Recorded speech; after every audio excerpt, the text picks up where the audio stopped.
All right, greetings everybody. Right now we're working. These are the part 4 of the chapter 7 lecture notes dealing with potential energy and conservation of energy, and we're doing example 1 where a ball is dropped from rest at a height of h, and I want an expression for VF when the ball is at a height of y above the ground.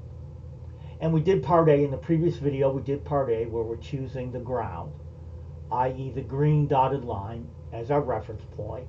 And remember, when we talk about reference point, it only refers to gravitational potential energy, nothing else. It has nothing to do with kinetic energy. It has nothing to do with the spring potential energy. It is simply where we choose the point at which the gravitational PE is 0. And in part A, we chose the ground as our reference point, meaning, hey, that's where the PE is 0. Remember, reference point only deals with gravitational potential energy. Now in part B, let's choose y as the reference point. In other words, when the ball is at the height of y, let's choose y as the reference point. We're saying that when the object is at that height, well, it's at that point y, that's where the PE is 0. Remember, that's the reference point. Part A, the green dotted out of the ground, PE is 0. Part B, PE is 0. When we do part C, PE is 0. Now again, mathematically, as I've said, 99 out of 100 times, choose the lowest height as the reference point. So then part A would be the most obvious choice, but I'm doing this just to show you that it doesn't matter. You'll get the exact same answer for VF, root 2g parentheses h minus y. We're going to get the same answer all 3 times. Well, now let's do part B, choosing y as the reference point. And what those dashed line means, I'm simply telling you, hey, in part A, the green is the reference point. In part B, the blue is the reference point. In part C, the purple is the reference point. Okay, well, again, start off conservation of energy, KE initial, KEI plus PEI equals KEF plus PEF.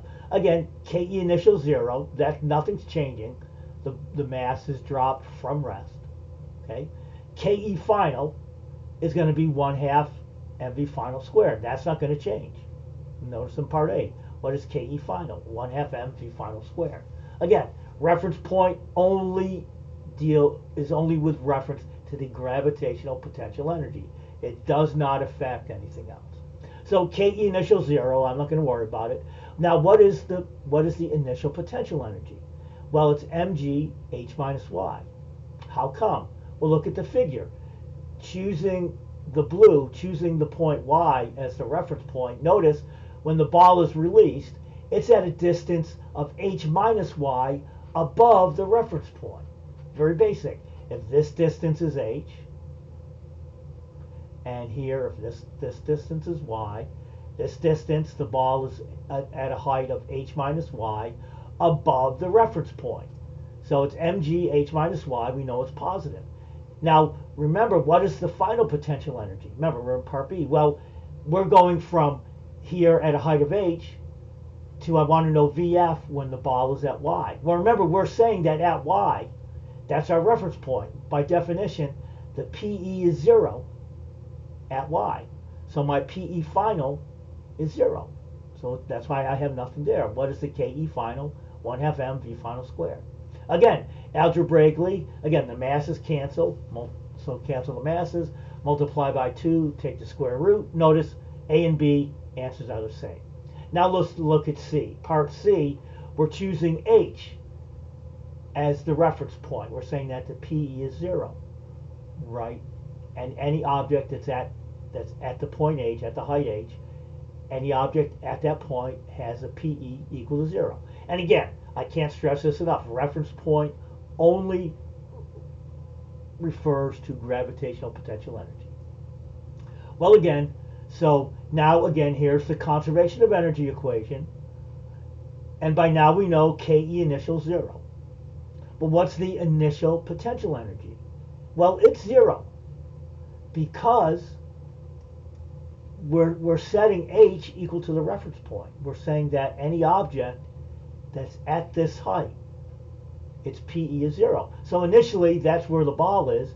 Its initial potential energy is 0.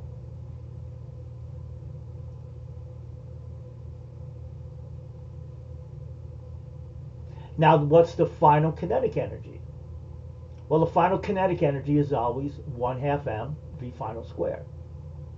Now, what is the final potential energy? Well, remember, part C, we're choosing H as the reference point. So as when the ball falls, when it's at the height of Y, it is now below the reference point, meaning that its PE will be negative. So hence the negative. How far below the reference point when the ball is at Y? How far below the reference point is it? Well, look at the figure, H minus Y. So it's going to be, the PE final is minus, and then mg H minus Y. Solve for VF again. Bring, the negative term goes to the other side. It becomes positive, and then you have exactly this case here. Masses cancel, multiply by 2, square root it. And notice all three answers are the same. And that has to be the case. The reference point, you're not physically changing the problem. Again, you just want to, of these choices, A, B, and C, obviously A is the easiest. Well, I don't know, maybe that's not quite right. A is maybe the more obvious. Mathematically, I don't know that it's, B, mathematically B really isn't that hard either. But sort of the rule of thumb for most of the problems, not all, but most, you just choose the lowest height as the reference point, i.e. the floor in this case. But again, notice part B. You just said mgh minus y equals 1/2 m v final squared. So all depends. But anyway, that's what we mean by the reference point. Again, I'll end with it only refers to gravitational potential energy. And it's just a mathematical tool. You're physically choosing yourself. Hey, do I want the PE to be 0 here at the green? Do I want it to be here 0 at Y at the blue, or do I want it to be 0 here at H, the purple? And again, you want to choose the one. Again, it doesn't really matter. Probably A and B are pretty easy. You usually don't want to choose your reference point to be, where sometimes you don't want to choose it to be H, because then as it's falling, its PE is becoming negative, and so you're introducing a minus sign, which you want to avoid. But as you can see, it doesn't matter. You get the exact same answer each time. All right, next we're going to do conservation of energy involving the spring. Remember, when we say KE initial plus PE initial equals KE final plus PE final. Let me go over here. Remember, when we write the conservation of energy equation, the PE could be gravitational, could be mgh and or 1/2 kx squared. And that'll be the next example. What we're doing is we're firing the spring gun. So when the gun is cocked, you compress the spring, you're storing energy. Then when you fire it, the height of the ball changes, so its potential energy is changing.